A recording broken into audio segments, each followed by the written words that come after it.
សូមស្វាគមន៍មកកាន់កម្មវិធីពិព័រណ៍បច្ចេកវិទ្យានវានុវត្តន៍លើកទី3ដែលកម្មវិធីនេះរៀបចំឡើងដោយក្រុមហ៊ុន RoboSync Cambodia ហើយកម្មវិធីនេះផងដែរស្ថិតក្រោមអធិបតីភាពរបស់លោកជំទាវបណ្ឌិតបូច័ន្ទគុលីកាអនុរដ្ឋលេខាធិការនៃក្រសួងអប់រំយុវជននិងកីឡា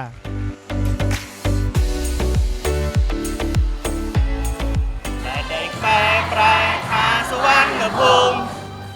ខ្មែរគ្រប់ភូមិរមនីយស្ថានជាដរាបតមកតាំងពីបុរាណហើយយើងបានរួបរួមសាមគ្គីហើយមួយមានស្រីប្រទោសរាយខ្មែរគ្រប់កាយស្នាមចិនបដូរជីវិតស្រឹកសង្គ្រាមឈាមស្រកលើប្រតិបត្តិអរព្រះភូមិរីរទ្ធីវង្សគង់គៀកម្ពុជាឯករាជ្យបានព្រៀងពីទុកខ្មែរបានសុខទាំងអង្គគ្រប់អាកាសូមទេវតាឲ្យពរសុខសាធុការព្រះសត្យយើងគ្រប់គ្រងតែដីខ្ញុំបានសូមគោរពអញ្ជើញលោកហុងសៀងប៊ុងនាយកសិក្សាធិការក្រុមហ៊ុន RoboSync កម្ពុជាថ្លែងនៅមតិស្វាគមន៍និងចំណាប់អារម្មណ៍ជូនដល់អង្គពិធីទាំងមូលសូមគោរពអញ្ជើញថ្ងៃនេះជា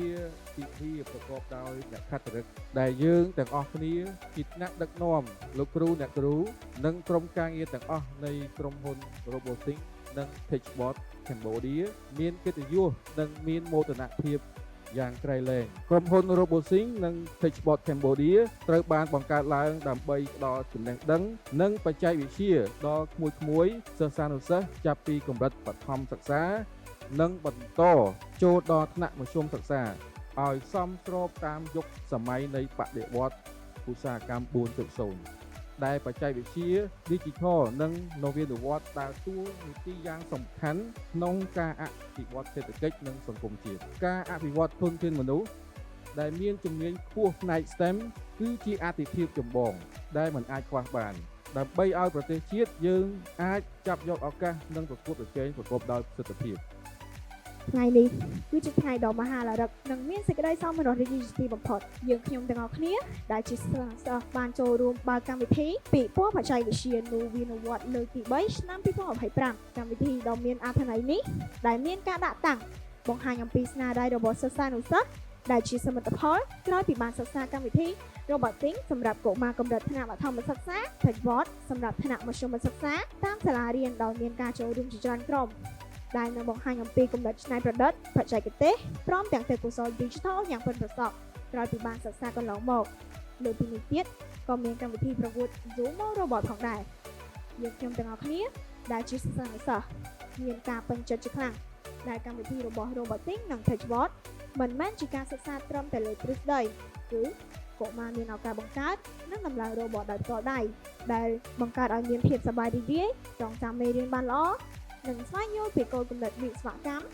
និងបច្ចេកវិទ្យាកាន់តែស៊ីជម្រៅ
បាទខ្ញុំបាទមានសេចក្តីសោមនស្សរីករាយក្រៃលែងបាទដែលបានបង្កើតឲ្យមានកម្មវិធីនេះឡើងកម្មវិធីនេះបង្កើតឡើង3ឆ្នាំជាប់គ្នាហើយយើងបង្កើតឲ្យមានកម្មវិធីនេះឡើងទី1គឺដើម្បីអនុវត្តទៅលើ clear អប់រំមួយដែលគេលើកឡើងថាទ្រឹស្ដីផ្សារភ្ជាប់នឹងការអនុវត្តគោលបំណងនៃការបង្កើតឡើងគឺទី1ឲ្យបងប្អូនរៀនមេរៀនដែលជាទ្រឹស្ដីហើយផ្សារភ្ជាប់ទៅនឹងការអនុវត្តទី2គឺលើកទឹកចិត្តឲ្យកូនខិតខំប្រឹងប្រែងរៀនការដែលមានការប្រកួតប្រជែងមានការតាំងពិព័រណ៍កូនខំហើយក្រៅពីការរៀនយកបន្ទុកពីសាលាគឺយើងមាន extra curricular activity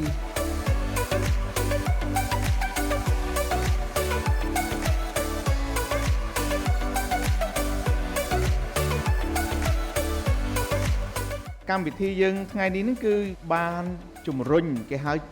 ទាញចំណាប់អារម្មណ៍បងប្អូនដែលមានចំណាប់អារម្មណ៍ទៅវិស័យវិទ្យាសាស្ត្របច្ចេកវិទ្យាហ្នឹងឲ្យចូលរួមតាមរយៈការអនុវត្តផ្ទាល់អ្វីដែលយើងបងប្អូនធ្វើនៅថ្ងៃនេះជាជំហានចាប់ផ្ដើមមួយមកថាវានៅវែងឆ្ងាយមែនទែនអាចថាវាគ្រាន់តែជាការបំផុសនៅក្តីស្រឡាញ់ក្តីសុបិនជូនបងប្អូននៅក្នុងវិស័យបច្ចេកវិទ្យាវិទ្យាសាស្ត្រអញ្ចឹងដើម្បីឲ្យបងប្អូនសម្រេចនៅក្តីស្រឡាញ់ក្តីសុបិននឹងបានដាច់ខាតគឺបងប្អូនត្រូវតែមានភាពអត់ធ្មត់សិក្សារៀនសូត្រស្ដាប់លោកគ្រូអ្នកគ្រូហើយពុះពៀព្យាយាមរៀននៅមុខវិជ្ជា STEM ដែលលោកសាវណ្ឌីបានលើកឡើងពីដំបូង